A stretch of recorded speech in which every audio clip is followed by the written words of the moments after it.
Welcome to the Living the Dream podcast with Curveball. If you believe, you can achieve.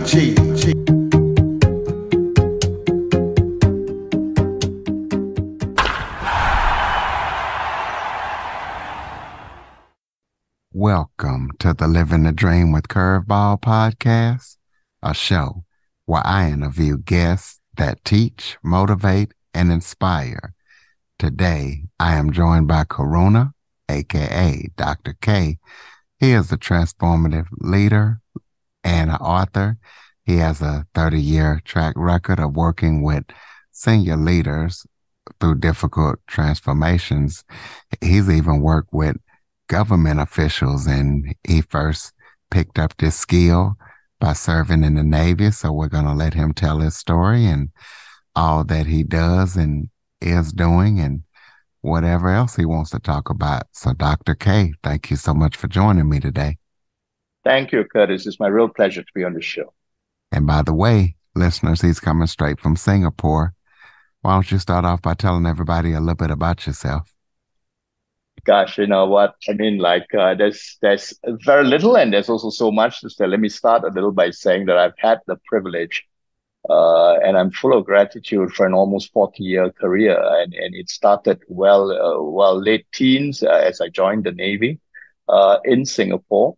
And I've learned a lot along that time. So I've had a few careers. The first 19 years in the Navy, 11 years in the Leadership Center for the military, 4 years or 3 years short of 3 years in the government, advising government leaders on system change. And now for the last 6 over years as an independent consultant transformation coach.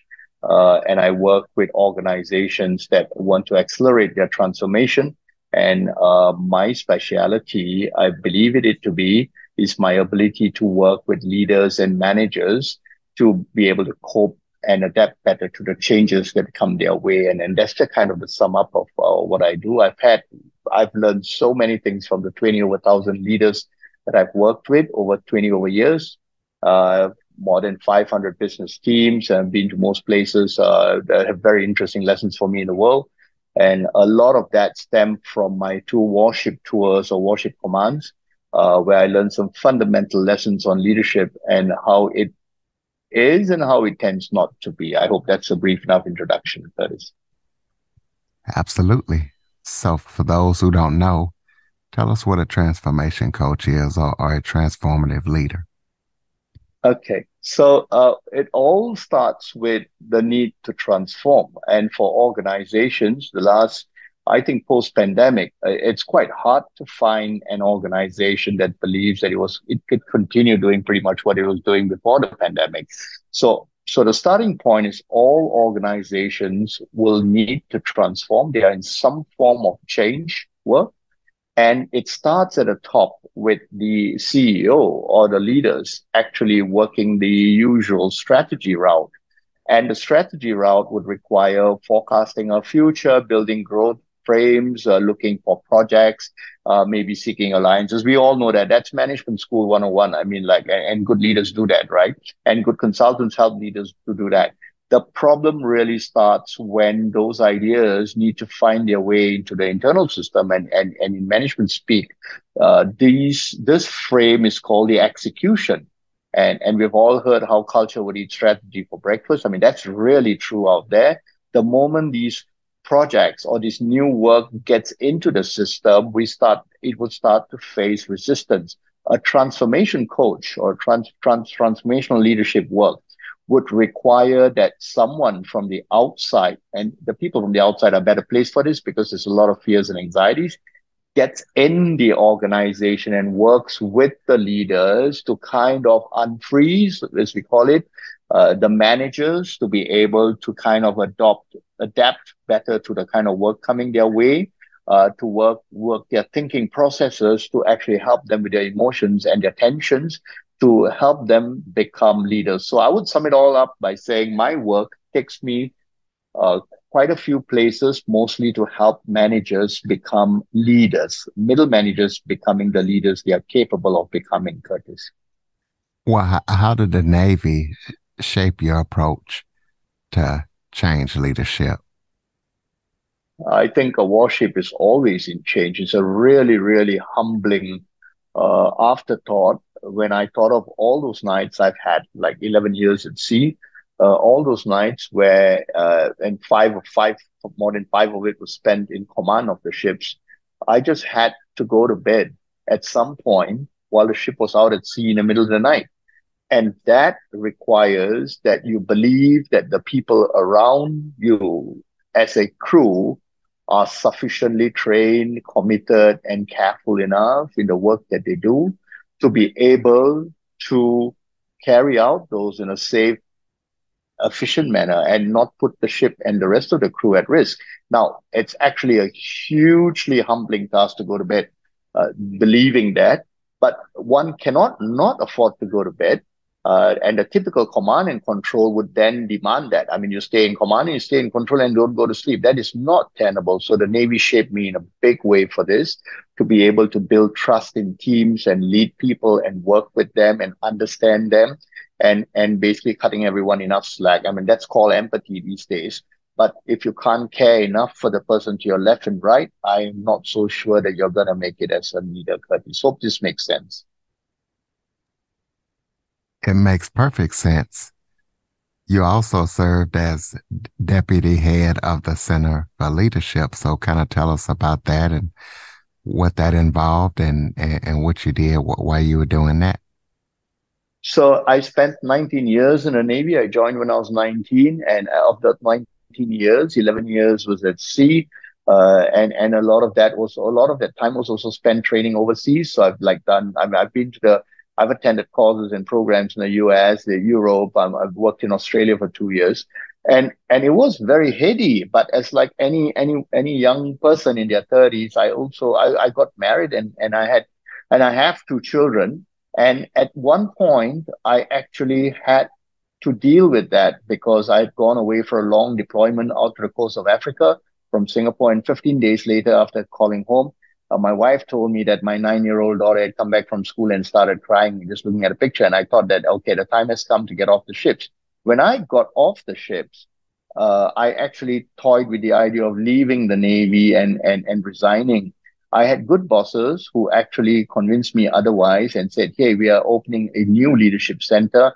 We were starting up a leadership center for the military. Why don't you consider going there and being part of it? I wasn't chosen to head it, but I actually eventually became its deputy head and spent 10 years there. And I was very fortunate that my bosses at that time allowed us to experiment with a lot of leadership concepts like action learning, people development, coaching conversations, the use of storytelling and narratives.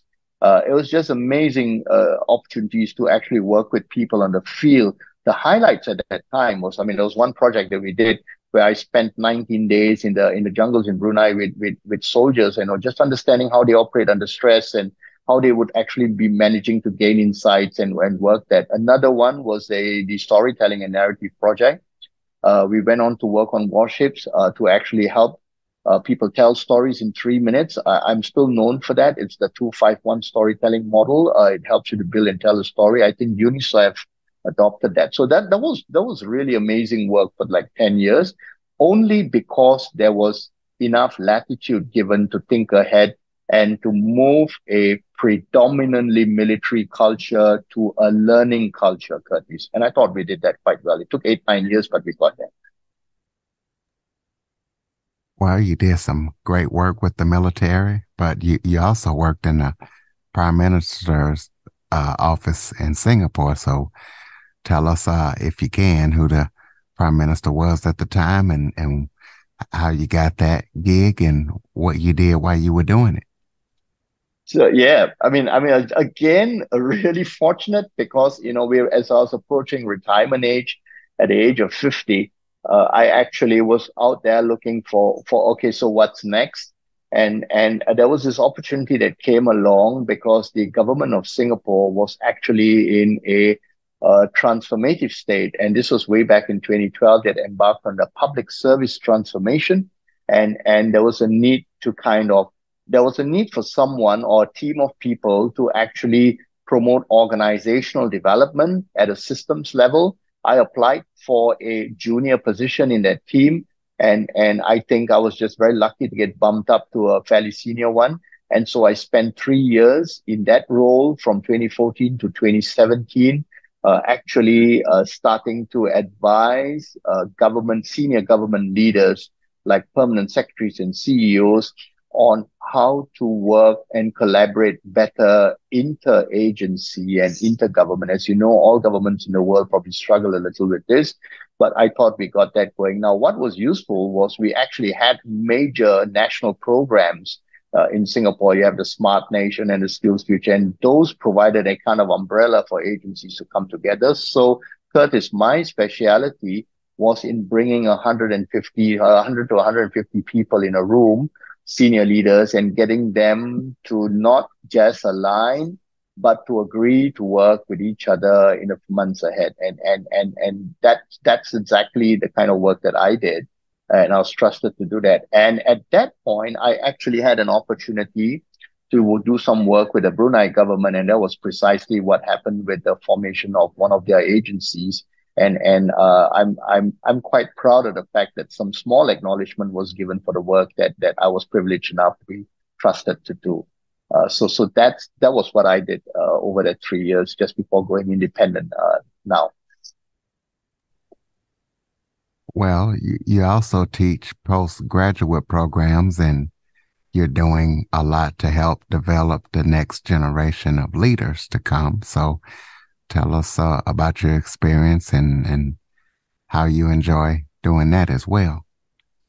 So I've had a thank you for that question. So along the way, I picked up two adjunct faculty stints, both in universities in Singapore. In 2008, 2009, while I was beginning my PhD journey, I actually helped out as an external faculty on the master's program for knowledge management. And I'd already got a master's in knowledge management by then.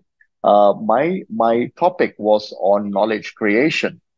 I firmly believe that everyone was capable of creating knowledge that would be of some use to themselves and the organization. And that went on for, I think, 2 semesters, 2 tours. Uh, but later on at 28, just before the COVID, 2018, 2019, I accepted an invitation in the local university to carry the module on managing change. And that was an interesting module because you actually can't take an academic slant to it any longer because part-time master students would actually be looking for some practitioner experience. I actually, unfortunately, had to leave that because my work commitments actually got the better of me, and I started having to travel just before the COVID. And I think the respectful thing, I believe, at that point was to kind of back down a little. But having said that, actually now post-COVID, as travel has opened up, I'm starting to plan for seminars in the region to actually talk to as many people who want to listen in webinars on topics like leadership and how one can actually activate switches in themselves to actually become a better version of themselves quite quickly, Curtis. So I think teaching and sharing and learning has been a lifelong endeavor, and I believe most of us have that, Curtis. Well, talk about some of the positive impacts that you've seen in your approach to coaching and, working with all the senior leaders that you've worked with.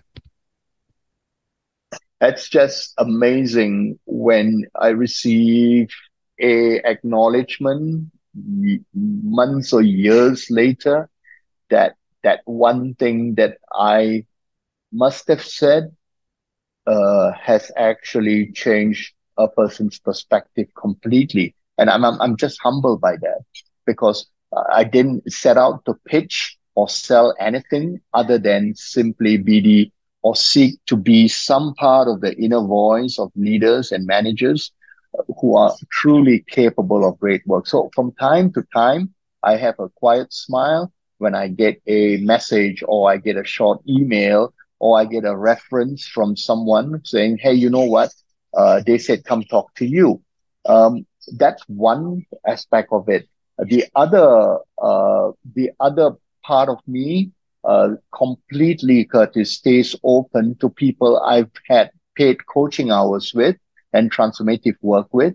and I still have a steady stream of people who actually ask to meet for a cup of coffee or lunches. And I mean, I know where that's going, and they just want to ask a little bit more, and that's completely fine. That's the kind of impact we all can have make this world a slightly better place from what we're seeing it now. I hope that helps.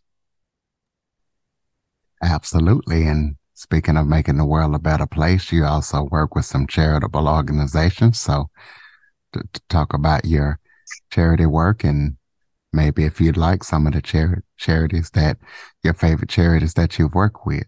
I waive all professional fees when requested to support or participate with a charitable organization. I mean, I just had a conversation 2 nights ago, and I've just put myself out there. I mean, I know I'm busy enough, but I believe that people who actually do or work in charities actually give a big part of themselves, and sometimes they might need a little bit of help kind of figuring things out and pulling things together. And a lot of it is actually interpersonal work. So I put myself out there, but I'm very excited to also share that we're actually taking this out into the ASEAN region, and that means countries like Laos, Cambodia, Philippines, Thailand, especially Indonesia, maybe some part of Malaysia, and this part of the world. We're starting to see a very difficult trend of very young people seeking to want to be successful and not having the chances that they could get because they consultants are expensive, leadership programs are expensive. There's no budgets in small organizations for things like this. But we are starting to do some work there, and a lot of that is actually baseline profit or non-profit. So my larger calling in the next couple of years will be concentrated in helping 1 million or so executives actually find their feet a lot faster, Curtis. So tell us about your book. Tell us why you decided to write it. Tell us what listeners can expect when they read it and where they can get it from. The very simple motivation for that was to make sure I honored the amazing 19 years I enjoyed in the Navy and with the lessons I learned and how those lessons would actually translate into real leadership work for me and for others out there in the open. It's just I think it's just about 100 pages, but it summarizes quite aptly for me what I truly believe to be important lessons that stem from the complexities inherent in the naval traditions and in the sea. For example, you can't draw lines on water. You just have to start trusting people. You need to start sleeping. You need to start thinking. You don't need to micromanage, but the sea is a very harsh assessor of leadership. And in my book, it's peppered with examples of massive leadership failures at sea, unfortunately resulting in major catastrophes through the ages.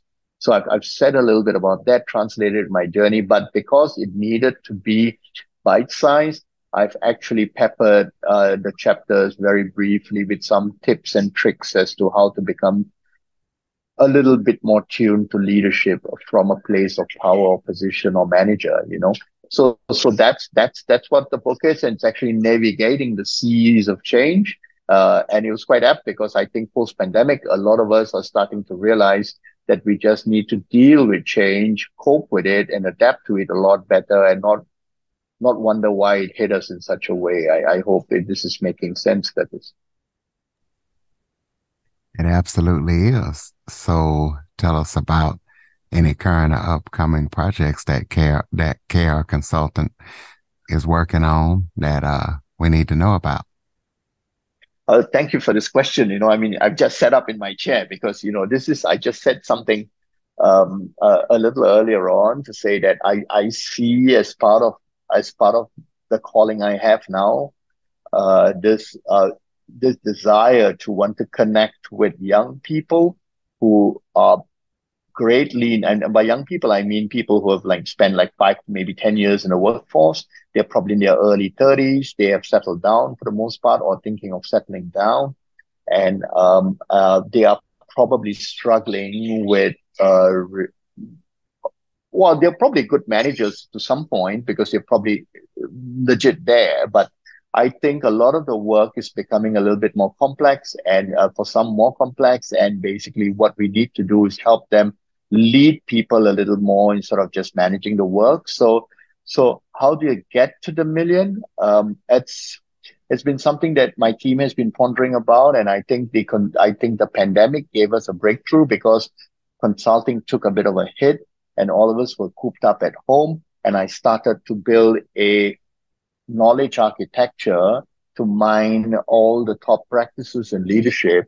And we started developing an app. And this app, cloud-based, it's almost complete and it's launching the second half of the year as a project. It's called Change Leader.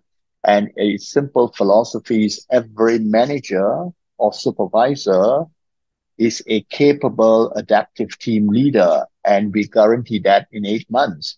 Now, it breaks or it disrupts the consulting industry by breaking down the cost. So the unique selling point to that, it is just 1/3 of traditional consulting costs, but it is 3 times more effective. And we propose to measure that with HR analytics. Now, all this sounds very, very glamorous and transformational, but at the heart of it all is the larger purpose of getting to 1 million young people in the ASEAN region who would gladly take, we believe, the opportunity to shift from manager to leader, Curtis. So I'm really excited about this.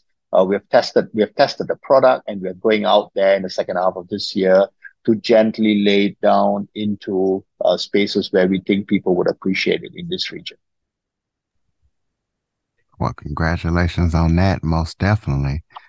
So the listeners can keep up with everything that you guys are up to. Throw out your contact information, any websites, or how can we keep up with you?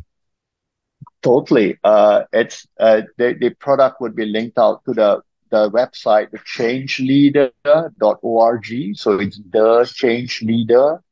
There are no spaces in between .org, but that's on the product and the platform, the app that's going out.